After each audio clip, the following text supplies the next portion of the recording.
হরে কৃষ্ণ, রাধে রাধে বন্ধুরা। প্রতি একাদশীতে এরকমভাবে কাস্টার্ড তৈরি করে খাবেন, তাহলে এই গরম পড়েছে, শরীরও ভালো থাকবে আর খেতেও খুব ভালো লাগবে। তো ধন্যবাদ, দেখতে থাকুন কাস্টার্ড তৈরি করার ভিডিওটি। আপনাদের কেমন লাগলো অবশ্যই জানাবেন কিন্তু কমেন্ট বক্সে।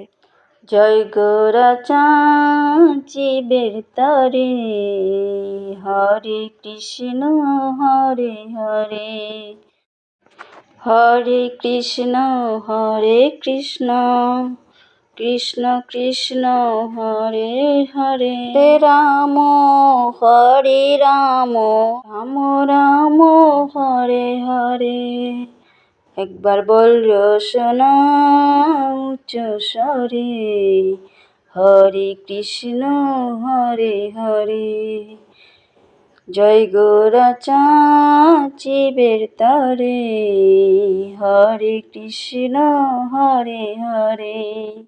বলো নন্দের নন্দন, যশোদা জীবন, শ্রী রাধা রমন প্রেম হরে।